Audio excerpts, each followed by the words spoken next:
ጨረቃዎቹ ብቅ ብለዋል። እንግዲህ ትላንትና ብሩኬ ትቷት ሀይሚን ሄዶ በጣም ብዙዎች ተጨንቀው ነበረ። ምን ሆኑ? ምን ገጠማቸው? ብሩኬ ምን አስቦ ነው ተብሎ ብዙዎች ጭንቀት ሆኖ ነበረ ማለት ነው።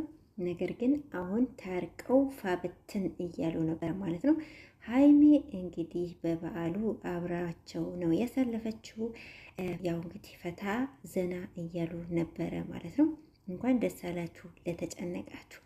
አሰላሙ አለይኩም ወራህመቱላሂ ወበረካቱ። ውድ ቤተሰብ እንዴት ናችሁ? ሰላም ናችሁ ወይ? አልሐምዱሊላህ እኔ ጋር ሁሉ ሰላም ነው።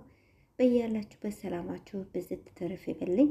ውድ ቤተሰቦች እንግዲህ የጨረቃ ፋሚሊዎች ማለት ነው ትላንትና ሀይሚን ብሩኬ ትቷት ሄዱ።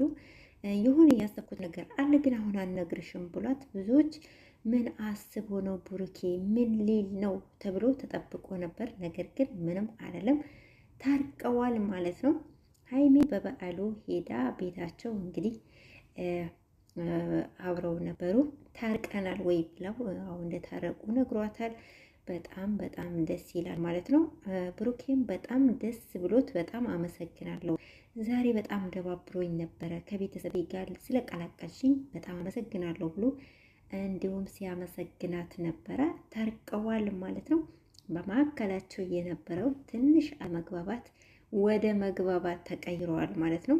እንኳን ደስ አላችሁ የጨረቃ ፋሚሊዎች። እንግዲህ ሀይሚ በቃ ቀወጠችው ነው ምላችሁ። አማቷ ቤት ገብታ ቀወጠችው ነው ምሉ እና በጣም ደስ ብሏቸው ነበር።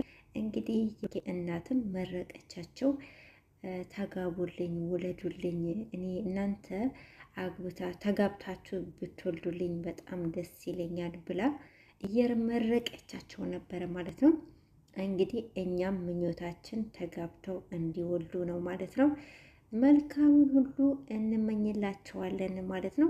የጨረቃ ፋሚሊዎች እንግዲህ ደስ ብሏቸዋል ብዬ አስባለሁ። ምክንያቱም ትናንት ብሩኬ ምን አስቦ ነው ለምንድን ነው አሁን እነግርሽም ያላት የሚለው አስጨንቆን ነበርና ለተጨነቃችሁ ሁሉ አትጨነቁ ብሏል። ሁሉም ነገር በጊዜው ይሆናል፣ እናንተ አትጨነቁ ቤተሰቦቼ ብሏል ማለት ነው። ለማንኛውም በጣም ደስ ብሎኛል ስለታረቁና አብረው ስለነበሩ በጣም ደስ ብሎኛል።